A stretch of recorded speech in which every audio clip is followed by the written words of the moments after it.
Assalamualaikum warahmatullahi wabarakatuh.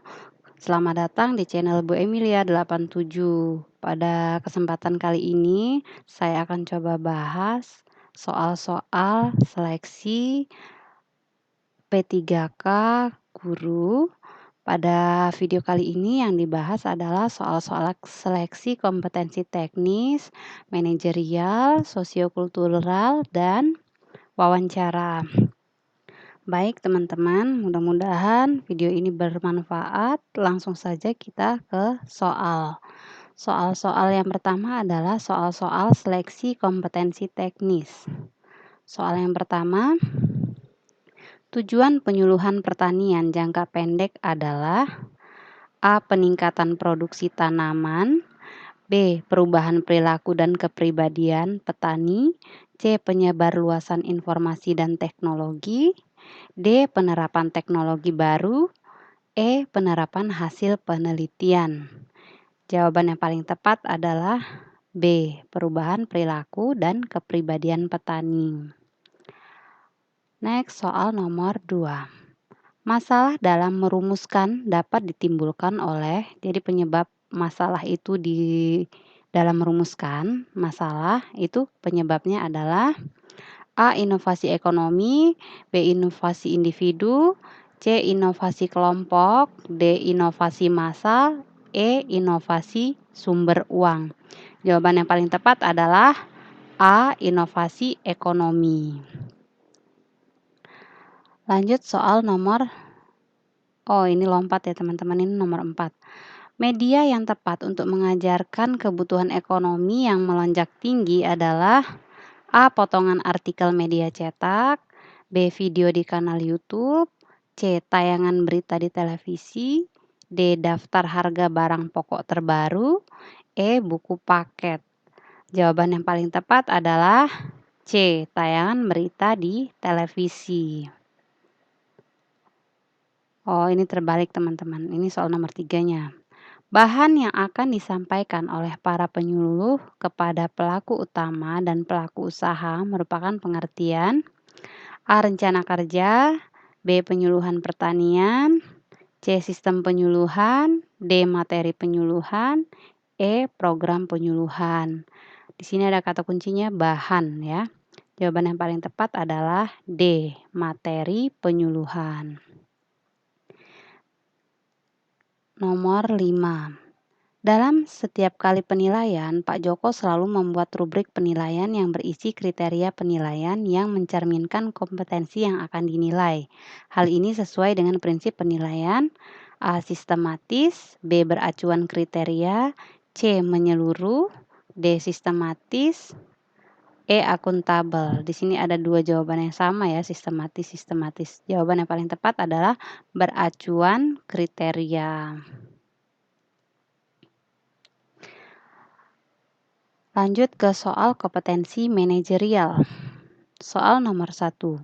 Menurut Anda, jika rekan kerja Anda memasang wajah kusam, sikap Anda adalah A. Menegurnya agar perbuatan dia berubah, B. Membiarkan saja selama tidak mengganggu, C. Resign dari perusahaan, D. Mengadu ke atasan Anda, E. Memarahi dan memakinya. Jawaban yang paling tepat adalah A. Menegurnya agar perbuatan dia berubah. Soal nomor 2. Saat Anda sampai kantor, atasan Anda tengah memarahi staf Anda. Apakah yang Anda lakukan? A. Menanyakan permasalahan kepada bawahan, B. Menemui atasan Anda untuk mengetahui permasalahan, C. Mempertemukan atasan dan staf Anda dalam sebuah pertemuan, D. Mencari tahu permasalahan dan menentukan siapa yang salah dan siapa yang benar di antara kedua belah pihak, E. Mencari tahu permasalahan dan menentukan siapa hukuman apa yang pas dilakukan. Jawaban yang paling tepat adalah yang B. Menemui atasan Anda untuk mengetahui permasalahan. Soal nomor 3. Seorang staf HRD di sebuah instansi menawarkan kepada Anda bahwa Anda bisa diterima sebagai karyawan di perusahaan tersebut. Namun, Anda dimintai sejumlah dana agar proses tersebut berjalan lancar. Sikap Anda adalah A. Memberikan dana tersebut asal Anda bisa bekerja di perusahaan itu. B. Menolak tawaran itu dan mencoba melamar dengan cara yang baik atau ikut seleksi. C. Mempertimbangkan tawaran itu. D. Melaporkan ulah HRD itu kepada pimpinan perusahaan. E. Menerima tawaran itu, toh tidak ada orang yang tahu. Jawaban yang paling tepat adalah yang B. Menolak tawaran itu dan mencoba melamar dengan cara yang baik atau ikut seleksi. Soal nomor 4. Sikap kepemimpinan dalam organisasi yang baik kecuali A. Menggebu-gebu, B. Karismatis, C. Menghargai orang lain, D. Tenang, E. Mengayomi. Jawaban yang paling tepat adalah A. Menggebu-gebu, yang bukan ya teman-teman. Soal nomor 5. Anda dimintai oleh direktur perusahaan untuk menjadi ketua sekaligus penanggung jawab sebuah tim di kantor. Padahal Anda merasa belum pantas sebab masih ada manajer yang dianggap lebih mampu. Sikap yang harus Anda lakukan adalah A. Menolak permintaan direktur tersebut, B. Mempertimbangkan permintaan tersebut dan minta saran atau masukan dari manajer Anda, C. Menerima permintaan tersebut dengan senang hati, D. Menolak permintaan dan mengusulkan manajer Anda saja kepada direktur, E. Menerima tawaran tersebut agar Anda bisa naik jabatan sejajar manajer Anda. Jawaban yang paling tepat adalah B. Mempertimbangkan permintaan tersebut dan minta saran atau masukan dari manajer Anda. Soal seleksi sosial kultural. Soal nomor 1. Yang termasuk dampak negatif akibat keberagaman budaya, kecuali, berarti yang bukan ya teman-teman. A. Menimbulkan konflik antar elit dan golongan politik. B. Sebagai alat bersatunya masyarakat walaupun berbeda agama. C. Menimbulkan krisis ekonomi dan moneter. D. Menimbulkan konflik antar suku bangsa. E. Menimbulkan konflik antara yang kaya dan miskin. Jawaban yang paling tepat adalah yang B. Sebagai alat bersatunya masyarakat walaupun berbeda agama. Di sini kan yang bukan dampak negatif ya.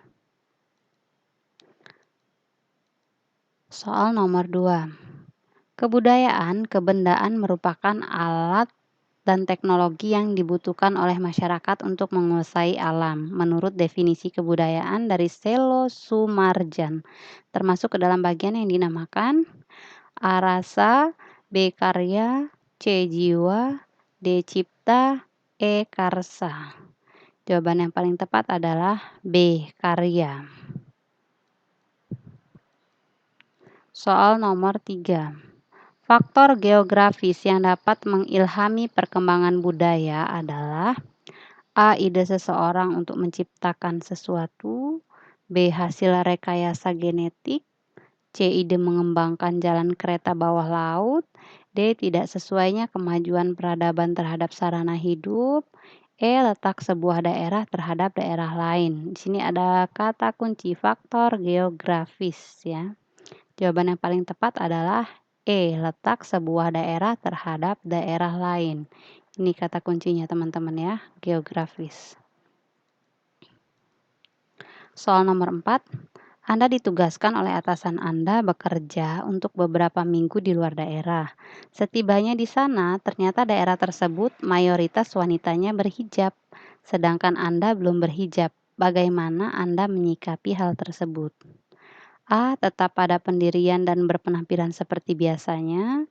B. Ikut memakai hijab dan melakukannya secara berkesinambungan. C. Memakai hijab sebagai wujud penghargaan terhadap budaya daerah tersebut. D. Ikut memakai hijab walaupun Anda merasa risih untuk menghargai budaya daerah tersebut. E. Anda merasa belum pantas untuk berhijab, lebih baik hijab hati dulu. Jawaban yang paling tepat adalah yang C. Ikut memakai hijab sebagai wujud penghargaan terhadap budaya daerah tersebut.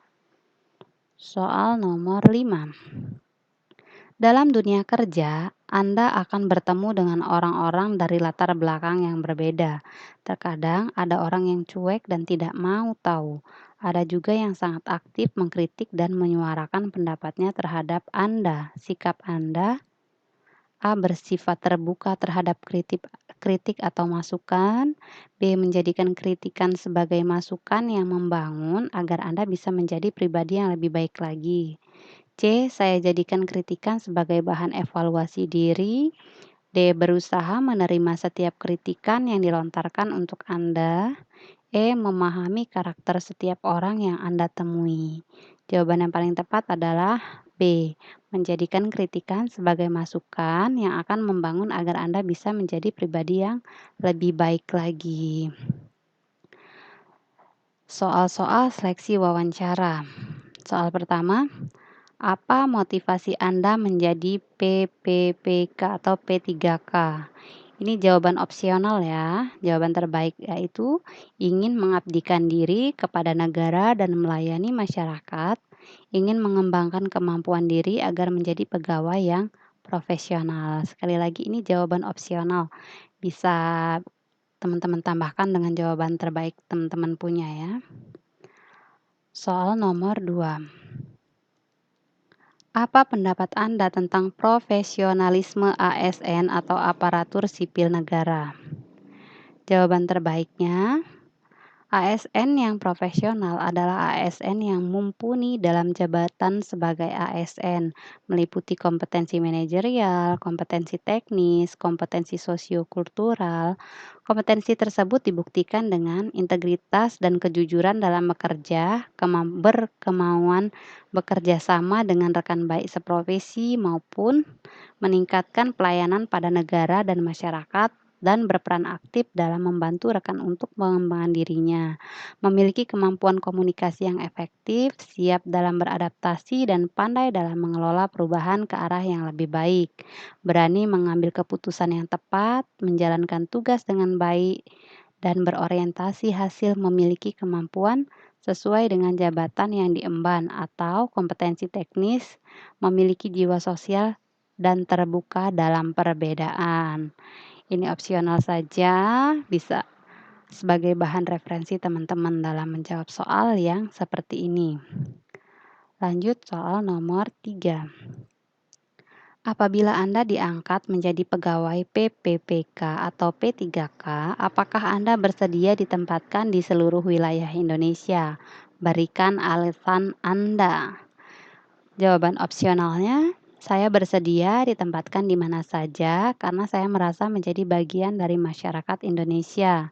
Saya tidak membeda-bedakan tempat kerja dimanapun saya bekerja, saya akan tetap profesional menjalankan tugas. Soal nomor 4. Jelaskan apa Pancasila menurut Anda. Jadi ini menurut pendapat teman-teman ya. Jawaban opsionalnya, Pancasila merupakan ideologi negara Indonesia yang memuat rumusan dan pedoman kehidupan berbangsa dan bernegara bagi seluruh rakyat Indonesia. Terdapat 5 ideologi utama penyusun Pancasila adalah ketuhanan yang Maha Esa, kemanusiaan yang adil dan beradab, persatuan Indonesia, kerakyatan yang dipimpin oleh hikmat kejaksanaan dalam permusyawaratan perwakilan, dan keadilan sosial bagi seluruh rakyat Indonesia, dan tercantum pada alinea keempat preambul atau pembukaan Undang-Undang Dasar 1945. Pancasila adalah dasar negara Indonesia yang memuat seluruh pelaksanaan dan penyelenggaraan pemerintah negara Indonesia, termasuk peraturan perundang-undangan, merupakan mencerminkan dari nilai-nilai Pancasila. Pancasila adalah pandangan hidup bangsa Indonesia bahwa semua aktivitas kehidupan bangsa Indonesia sehari-hari harus sesuai dengan Pancasila.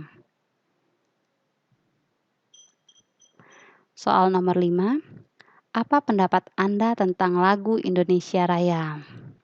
Jawaban opsionalnya, Lagu Indonesia Raya adalah lagu kebangsaan bagi negara Indonesia.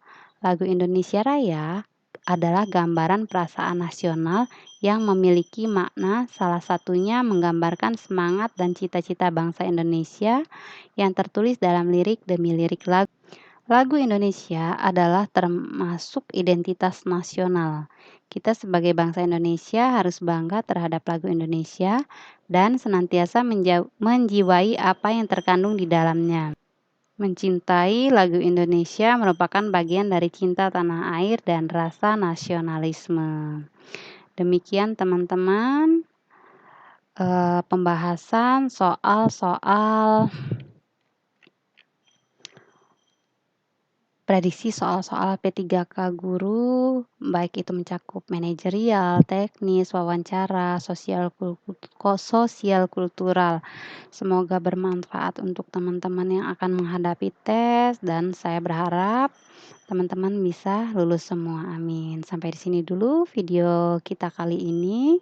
Jangan lupa subscribe, like, dan komen untuk mendukung channel ini dan teman-teman tidak ketinggalan video-video saya berikutnya. Assalamualaikum warahmatullahi wabarakatuh.